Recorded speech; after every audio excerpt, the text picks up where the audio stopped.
ಸಾಕಷ್ಟು ಜನ facial scrub ಅಂತ ಏನ್ ಯೂಸ್ ಮಾಡ್ತಿರ್ತಾರೆ, ಇದನ್ನ ವಾಸ್ತವವಾಗಿ ಯೂಸ್ ಮಾಡೋಂತ ನೆಸೆಸರಿನೇ ಇರೋದಿಲ್ಲ. ನಮಸ್ತೆ, ನಾನು ದೀಪಾ ನಾಗೇಶ್, ಆಯುರ್ವೇದಿಕ್ ಬ್ಯೂಟಿ ಥೆರಪಿಸ್ಟ್. ಆಯುರ್ವೇದದ ಪ್ರಕಾರ ರೆಗ್ಯುಲರ್ ಆಗಿ ಸ್ಕ್ರಬ್ನ ಆಗಲಿ ಅಥವಾ ಫೇಸಿಗೆ ಯಾವ್ದಾದ್ರು ಪಾರ್ಟಿಕಲ್ಸ್ನ ಯೂಸ್ ಮಾಡ್ಕೊಂಡು ಮಸಾಜ್ ಮಾಡೋಂಥ ಅಗತ್ಯ ಖಂಡಿತ ಇರೋದಿಲ್ಲ. ಯಾಕೆಂದ್ರೆ ಮುಖ ಅನ್ನೋದು ಒಂದು ಮಿರರ್ ಇದ್ದಂಗಿರುತ್ತೆ. ಅದನ್ನ ನಾವು ಎಮ್ರಿ ಪೇಪರ್ ತಗೊಂಡು ರಬ್ ಮಾಡಿದಾಗ ಹೇಗಾಗತ್ತೆ, ಅದೇ ರೀತಿ ನೀವು ಸ್ಕ್ರಬ್ನ ತಗೊಂಡು ಚೆನ್ನಾಗಿ ಮಸಾಜ್ ಮಾಡಿಬಿಟ್ರೆ ನಮ್ಮ ಫೇಸಲ್ಲಿ ಇರುವಂತ ಗ್ಲಾಸಿನೆಸ್ ಕೂಡ ಕಡಿಮೆ ಆಗ್ತಾ ಬರುತ್ತೆ. ಆದ್ರೆ ನಮ್ಮ ಫೇಸಲ್ಲಿ ಇರುವಂತ ಡೆಡ್ ಸೆಲ್ಸ್ ನ ಹೇಗೆ ತೆಗೆಯೋದು, ಬ್ಲಾಕ್ ಹೆಡ್ ವೈಟ್ ಹೆಡ್ ಹೇಗೆ ತೆಗೆಯೋದು ಅಂತ ಯೋಚನೆ ಮಾಡ್ತಿದ್ದೀರಾ?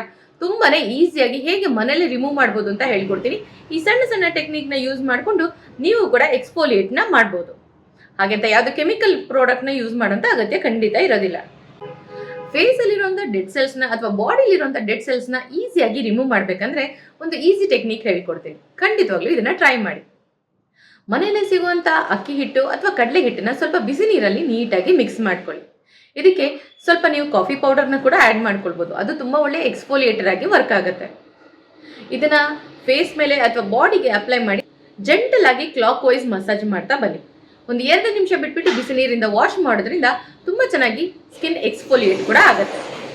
ಇನ್ನು ಯಾರಿಗೆಲ್ಲ ಮೂಗಿನ ಮೇಲೆ ಬ್ಲ್ಯಾಕ್ ಹೆಡ್ ವೈಟ್ ಹೆಡ್ಸ್ ತುಂಬಾನೇ ಜಾಸ್ತಿ ಇರುತ್ತೋ ಅವ್ರಿಗೆ ತುಂಬಾ ಫಾಸ್ಟ್ ಆಗಿ ರೆಡ್ಯೂಸ್ ಆಗುವಂತ ಒಂದು ಐಡಿಯಾನ ಹೇಳ್ಕೊಡ್ತೀನಿ. ಬೇಕಿಂಗ್ ಸೋಡಾ ಅಥವಾ ಅಡುಗೆ ಸೋಡಾ ಅಂತ ಏನು ಹೇಳ್ತೀವಿ, ಇದಕ್ಕೆ ಈಕ್ವಲ್ ಕ್ವಾಂಟಿಟಿ ಆಫ್ ಅಕ್ಕಿ ಹಿಟ್ಟನ್ನ ಮಿಕ್ಸ್ ಮಾಡಿ ಸ್ವಲ್ಪ ಲೆಮನ್ ಜ್ಯೂಸು ಹಾಗೂ ಮೊಸರನ್ನ ಮಿಕ್ಸ್ ಮಾಡಿಬಿಟ್ಟು ಒಂದು ಪ್ಯಾಕ್ ರೀತಿ ಅಪ್ಲೈ ಮಾಡ್ಕೊಳ್ಳಿ. 10 ರಿಂದ 15 ನಿಮಿಷ ಬಿಟ್ಟು ಹಗುರವಾಗಿ ಮಸಾಜ್ ಮಾಡ್ತಾ ಅಂದ್ರೆ ಕ್ಲಾಕ್ ವೈಸ್ ಮಸಾಜ್ ಮಾಡ್ತಾ ಅದನ್ನ ವಾಶ್ ಮಾಡ್ತಾ ಬನ್ನಿ. ವಾರದಲ್ಲಿ ಒಂದ್ಸತಿ ಈ ಟೆಕ್ನಿಕ್ ನ ಯೂಸ್ ಮಾಡೋದ್ರಿಂದ ಸೀಬಮ್ ಸೆಕ್ರೇಷನ್ ಕೂಡ ಜಾಸ್ತಿ ಆಗಲ್ಲ, ಬ್ಲ್ಯಾಕ್ ಹೆಡ್ ವೈಟ್ ಹೆಡ್ ಕಡಿಮೆ ಆಗ್ತಾ ಬರೋದ್ರ ಜೊತೆಗೆ ಕಂಪ್ಲೀಟ್ ಆಗಿ ಹೋಗುವಂತ ಚಾನ್ಸಸ್ ಕೂಡ ಇರುತ್ತೆ.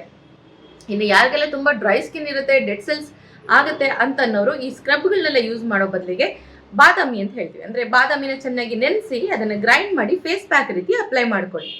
10 ನಿಮಿಷ ಬಿಟ್ಟು ಫೇಸ್ ವಾಶ್ ಮಾಡೋದ್ರಿಂದ ಜೆಂಟಲ್ ಆಗಿ ಎಕ್ಸ್ಫೋಲಿಯೇಷನ್ ಆಗೋದ್ರ ಜೊತೆಗೆ ನ್ಯಾಚುರಲ್ ಸ್ಕ್ರಬ್ ಆಗಿ ಕೂಡ ಇದು ಕೆಲಸ ಮಾಡುತ್ತೆ. ಖಂಡಿತವಾಗ್ಲೂ ಈ ಎಲ್ಲ ಟೆಕ್ನಿಕ್ ನ ನೀವು ಕೂಡ ಫಾಲೋ ಮಾಡ್ತಾ ಬನ್ನಿ.